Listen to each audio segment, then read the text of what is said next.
미국 대선이 경제에 미칠 영향 개인적으로 어떻게 보고 계세요? 네, 미국 대선 자체가 줄 영향들 굉장히 많은데 미국 대선 전까지 트럼프가 될지 바이든이 될지 그 누구도 알 수 없죠. 알 수 없다가 바로 불확실성이거든요. 이게 왜 불확실성이냐? 상대적으로 가계는 덜 이 문제 심각하다고 생각을 하시는데 기업들은요. 누가 당선이 되는지가 굉장히 중요합니다. 정말 저도 기업의 그 경영전략회의 같은 데 가서 이 의사결정자들의 고민을 보면 그럼 우리 어떻게 해야 돼요? 그러니까 저도 어떻게 의견을 드리냐면 트럼프가 될지 바이든이 될지 모르니 트럼프가 조금 더 촉진하고자 하는 산업 섹터에 신규 투자를 할지 바이든이 계속 지지했던 그 산업에 지속적으로 투자를 진행해야 될지 그것은 지금으로서는 알 수 없다. 그러니까 누가 당선되느냐에 따라서 각자 어떤 시나리오로 어떤 산업들을 더 적극적으로 진행할지를 시나리오를 그려놓고 당선 여부가 확정될 때 그때 그 산업에 적극적으로 투자를 단행할 수가 있다. 이게 무슨 말입니까? 불확실성을 인지하고 대기업들이 신규 투자를 할 수 있음에도 불구하고 신규 투자를 할 시점이라고 생각하는 기업들마저 신규 투자를 못하는 경향이 있어요. 그러니까 이런 것들이 실물 경제적으로 영향을 줄 것이고요. 또 누가 당선이 되느냐 여부에 따라서 예를 들어서 관세 전쟁이 격화된다든가 어떤 특정 산업을 뭐 좀 대대적으로 좀 뭐 이렇게 제재를 가한다든가 특정 산업을 대대적으로 또 부흥시키기 위해 준비한다든가 이런 일들이 산업의 패러다임은 분명히 변화시킬 수 있을 거라고 생각이 됩니다. 예를 들면 바이든 행정부 들어서서 신재생에너지라든가 전기차, 2차 전지 이런 산업 섹터가 굉장히 강하게 부상됐던 것처럼 만약에 정권이 바뀐다 그러면 당연히 그런 산업들은 좀 제약이 많이 걸릴 거고요. 보조금 안 주면 끝나는 거거든요. 예를 들면 그렇게 될지는 한번 지켜봐야 되겠지만 근데 그런 일이 있을까? 아니면 트럼프가 지지하고 있는 뭐 석유화학 산업을 중심으로 새로운 산업이 더 각광을 받을 것인가? 이런 것들을 산업의 패러다임이 바뀌는 거죠. 어떤 정부가 들어서느냐에 따라서 더 강조되는 산업이 있으니까 그런 면에서 거시경제적으로 뭐 정말 지대한 영향이 있을 거죠. 적어도 트럼프가 될 거다라고 한다면 세계 교역량은 크게 줄어들 겁니다. 교역 증감률이 둔화되거나 교역량 자체가 감소할 겁니다. 왜냐하면 미국이 관세를 때립니다. 10% 보편 관세를 도입합니다. 그리고 EU의 관세를 때려요. 중국한테 더 센 관세를 때려요. 지금 21% 정도의 관세를 부과하고 서로 있는데 더 그 관세를 추가 관세를 도입합니다. 보복관세를 도입합니다. 그럼 보통 뺨 때리면 상대국도 뺨을 때리거든요. 관세는 관세 보복이에요. 이거는 관세 전쟁만 말씀드린 거고요. 비관세 장벽까지 생각한다면 세계 경제가 극단적인 보호무역주의 시대로 치닫을 수 있어요. 그럼 교역량은 위축되죠. 그러니까 우리나라처럼 교역 의존도가 높은 나라는 좀 더 충격적일 수 있죠. 이런 이 트럼프가 등장할 때 어떤 시나리오들이 있을까를 좀 들여다보고 각각의 시나리오를 먼저 구상해 놓고 그리고 결정이 되었을 때 긴급하게 선제적으로 어떻게 대응할지. 왜냐하면 11월에 결정되지만 그 정권이 들어서는 건 2025년이니까 준비할 시간은 분명히 있거든요. 그래서 미리 플랜을 짜고 시나리오를 그리고 대응책을 고민해야 하는 상황 아닌가 그런 생각하고 우리나라는 조금 뒷짐지고 있는 모습인 것 같은데 아쉽지만 유러피언 국가들은 정말 심각하게 로비스트들까지 붙여서 공화당의 주요 의사결정자들과 긴밀하게 협업하면서 어떤 공격이 있을지 어떤 새로운 정책들을 단행할지 이런 것들을 정말 긴밀하게 스터디하면서 대응책을 고심하고 있거든요. 그러니까 그런 준비를 우리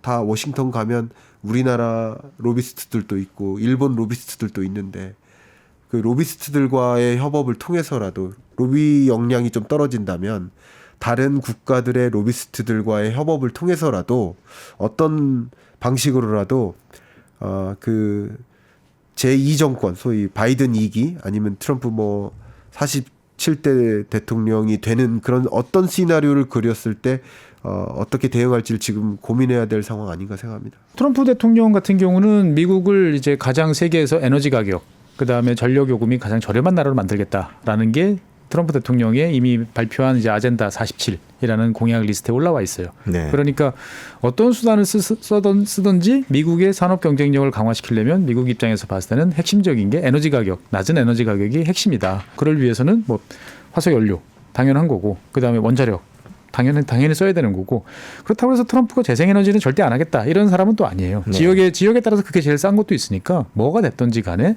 동원할 수 있는 거는 다 동원해가지고 에너지 가격을 낮추겠다라는 입장인 것이고, 그러한 이제 트럼프 입장에서 봤을 때 이제 원자력이라는 것들은 뭐 좋은 대안 중에 이제 하나인 거죠, 보면은. 그러니까 많은 분들께서 이제 미국 바이든 행정부는 뭐 원자력에 대해서 부정적, 뭐 트럼프는 이제 친원전 뭐 이런 경향이 있다고 이제 말씀들을 하시는데 사실 그렇지는 않습니다. 그러니까 네. 바이든 대통령도 이제 지난 그 선거 과정에서 민주당이 그 강령을 이제 개정을 했죠. 그래서 이제 원자력에 대해서 사실 이제 기후 변화를 대응하기 위한 역할이 있다라고 이미 인정을 한 상태고. 네. 그리고 이제 트럼프 대통령 같은 경우도 뭐 원자력이 어차피 이제 역할을 해줄 거면 거기에 대해서 적극적으로 지원해서 가도록 하겠다라고 이야기를 하는 거죠. 그러니까 미국 입장에서 봤을 때는 이게 석탄을 제외하고 나면 제가 봤을 때는 뭐 어느 대통령이 들어오든지 간에 이 원자력에 대해서는 긍정적인 입장, 최소한도 중립적인 입장을 취할 것이라고 이제 보여져요. 그런데 이제 문제는 뭐냐? 이제 미국 입장에서 그렇게 하고 싶다 하더라도 미국이 이제 진짜로 저렴한 가격의 원자력 발전소를 지금부터 새로 만들어서 그것들을 통해서 대량의 전력을 공급할 수 있느냐라고 생각하면 저는 되게 부정적이에요. 거기에 대해서는. 그러니까 잘 아시는 것처럼 뭐 원자력이라는 것은 단순하게 이제 뭐 금방 뚝딱뚝딱 할 수 있는 건 아니잖아요. 네. 되게 전문화된 이제 분야고 그거에 따른 여러 가지 이제 산업 생태계들이 연결이 돼 있어야 되는데, 사실 서방 국가 대부분, 한국을 제외한 대부분의 서방 국가들은 그 밸류 체인들이 다 붕괴돼 있어요. 그러니까 지금부터 만약에 살린다라고 했을 때 제 솔직한 느낌으로는 기존의 어떤 경수로 대형 원전을 만약에 미국에서 다시 한다라고 그랬을 때 미국 스스로 그거를 과연 할 수 있을까? 라는 생각이 많이 들고, 더더군다나 미국 같은 경우는 이제 에너지 회사들이 다 민영 회사지 않습니까? 네. 그러니까 그 회사들 입장에서 봤을 때 보면 지금 기존의 원자력 발전소 관리나 운영 비용 같은 경우에서도 상당히 여러 가지 어려움이 있어요.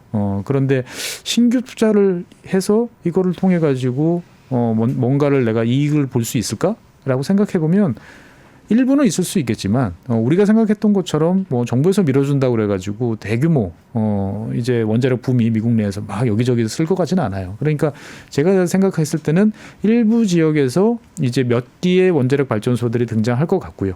그 다음에 이제 뭐 SMR이라든지 새로운 기술 발전을 통한 기존의 원자력 발전소와는 좀 다른 유형의 원자력 발전을 촉진시키기 위해서 미국 정부가 여러 가지 지원을 하고 일부 이제 성과들이 나올 텐데, 그렇다 하더라도 원자력 발전소는 기본적으로 짓는데 10년 이상이 걸리지 않습니까? 네. 그러니까 설령 트럼프 대통령이 이번에 당선이 되고 그 다음에 한 번 더 당선이 된다 하더라도 그 사이에 원자력 발전이 미국 내에서 드라마틱하게 올라간다, 이런 것들을 기대하기는 어려울 것 같아요. 그런데 이제 주의할 점은 그거라는 거죠. 트럼프 대통령이 밝힌 에너지 정책에서 핵심은 뭐냐면 아까 앞서 말씀드린 것처럼 저렴한 에너지 가격이에요. 네. 그러니까 왜 저렴한 에너지 가격이냐라는 거에 대해서 트럼프 대통령은 두 가지 이야기를 해요. 일단은 과거, 하나는 미래. 그러니까 과거는 뭐냐면 2008년 이전에는 유럽이 미국보다 경제 규모가 더 컸어요. EU가. 그런데 이제 2018년 정도 되니까 미국이 EU보다 경제 규모가 한 15%, 20% 이상 커졌습니다. 지금도 크죠. 이 차이가 어디서 나느냐? 트럼프 대통령은 본인 입으로 그렇게 이야기를 합니다. 유럽은 에너지 가격이 계속 상승을 했고 재생에너지 이런 걸 통해서, 미국 같은 경우는 셰일가스라든지 그다음에 이제 저렴한 여러 가지 에너지원을 효과적으로 사용하면서 에너지 가격을 낮추는 데 성공을 했다. 그렇기 때문에 이 경제 규모의 어떤 차이, 십몇 년 사이의 상황을 에너지 가격으로 설명할 수 있지 않느냐라는 게 첫 번째 논리. 두 번째 논리는 이제 미래 산업의 핵심은 뭐냐, 미국이 나가야 될 길은 뭐냐라고 봤을 때 당연히 미국 산업계에서는 AI, 인공지능 이런 것들을 이야기할 수밖에 없단 말이죠. 그러면 인공지능에 있어서 가장 필요한 게 뭐냐라고 하면은 뭐 이제 고성능 반도체도 있을 수 있고 여러 가지 있겠습니다만 가장 그 밑에 깔려 있는 거는 컴퓨팅 파워입니다. 전력입니다. 어마어마한 전력을 소모한다는 거 다 아시잖아요. 하루에 전기세만 해도 몇 억씩 내야 된다고 하는데, 그런 입장에서 봤을 때 그러면 지금 유럽에서 대규모 AI 사업을 할 수 있을까요? 쉽지 않은 거죠. 상대적으로 전력 요금이 저렴한 지역들에서 AI를 할 수 있다라고 생각을 하는 거고, 그러니까 트럼프 대통령 입장에서 봤을 때는 그렇게 이야기를 하더라고요. 미래는 AI라며. AI는 그러면 저렴한 전력 요금인데, 그러면 미국 입장에서 봤을 때는 미래의 산업 경쟁력을 유지하기 위해서는 낮춰야 된다. 근데 낮추는데 무슨 방법으로 낮출지에 대해서는 이제 아직까지 구체적으로 막 이야기는 하진 않아요. 그런데 트럼프 대통령 입장에서 봤을 때는 할 수 있는 거는 다 하겠다. 니들이 뭐 원자력을 하겠다면 원자력도 도와주고, 화석 에너지 뭐 써서 가스 발전 더 하겠다면 그것도 오케이. 라고 이야기를 이제 하는 거죠. 뭐 말로는 석탄도 이야기를 합니다만, 미국에서 석탄을 다시 뗀다는 거는 여러 가지 이제 리스크들이 커지고, 이미 이제 굳이 석탄을 왜? 라는 입장. 그리고 사실 미국 같은 경우는 이미 그 태양광 같은 경우가 그 석탄 발전소보다 더 싸게 지금 발전을 하는 상황이거든요. 네. 그러니까 뭐 그 트럼프 대통령 입장에서 봤을 때는 억지로 재생에너지를 막 밀어넣지는 않겠습니다만, 뭐 태양빛이 좋고 땅값이 저렴한 뭐 네바다라든지 뭐 이런 애리조나라든지 이런 지역에서 하겠다는 거는 뭐 너희들이 알아서 근데 굳이 그거를 더 하자고 뭐 바이든 행정부처럼 여러 가지의 추가적인 인센티브 이런 것들을 부여할 노력은 안 할 겁니다. 그러니까 이제 그런 면에서 봤을 때 원자력이라는 것은 트럼프 대통령의 입맛에 상당히 잘 맞는 이제 그러한 에너지원인 거죠. 한 곳에서 만들면 대량의 에너지를 이제 생산을 해낼 수 있는. 그렇지만 이제 그렇다고 해서 트럼프 대통령이 이제 원자력에 대해서 막 이게 미래다라고 말 못하는 이유는, 미국 역시 이제 사용 후 해결료를 어떻게 처리할 것이냐라는 숙제는 아직까지 해결을 못 하고 있거든요. 해결 직전까지 갔다가 지난 20년 동안 이제 뒷걸음질을 치면서 지금 이러지도 저러지도 않는 상황이기 때문에, 어떻든 간에 만약에 트럼프 대통령이 이제 온다, 그래서 원자력이 이제 정말 한다라고 생각하면 밀어붙이겠죠. 근데 밀어붙일 텐데, 제가 생각하는 트럼프 대통령은 일단은 말로는 뭐든지 다 하겠습니다만, 실제로 이걸 위해서 모든 것을 때려잡고 가겠다라는 것보다는 저렴한 에너지라는 그런 것들을 위해서 각종 규제를 풀고 하겠다는 친구들은 다 도와주겠다.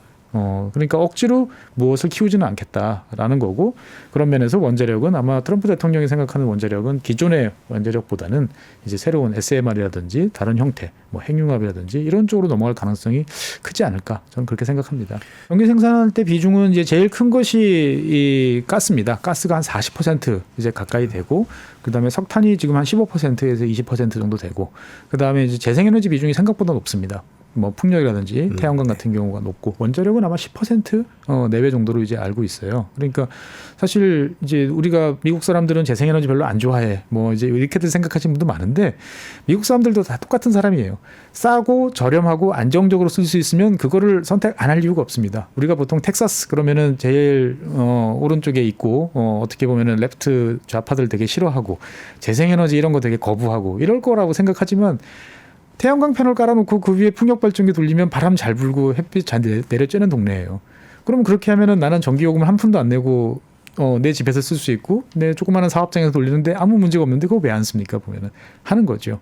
그런데 이제 이거를 위해서 억지로 무슨 뭐 이거는 쓰지 마라라고 하면은 안 하는 이제 그러한 이제 경향들이 있는데, 그러니까 미국 입장에서 봤을 때는 지금 세계 최대 가스 생산국이죠. LNG 수출국이죠. 그다음에 세계 최대 원유 생산국이죠. 뭐 그런 입장에서 봤을 때 이제 할 수 있는 것은 뭐든지 다 동원해서 더 많은 에너지를 풍족하게 생산하는 쪽에 초점을 맞출 것이고, 그 중에 원자력이 일부 역할을 이제 분명히 부여할 것은 맞다 정도로 저는 생각을 합니다.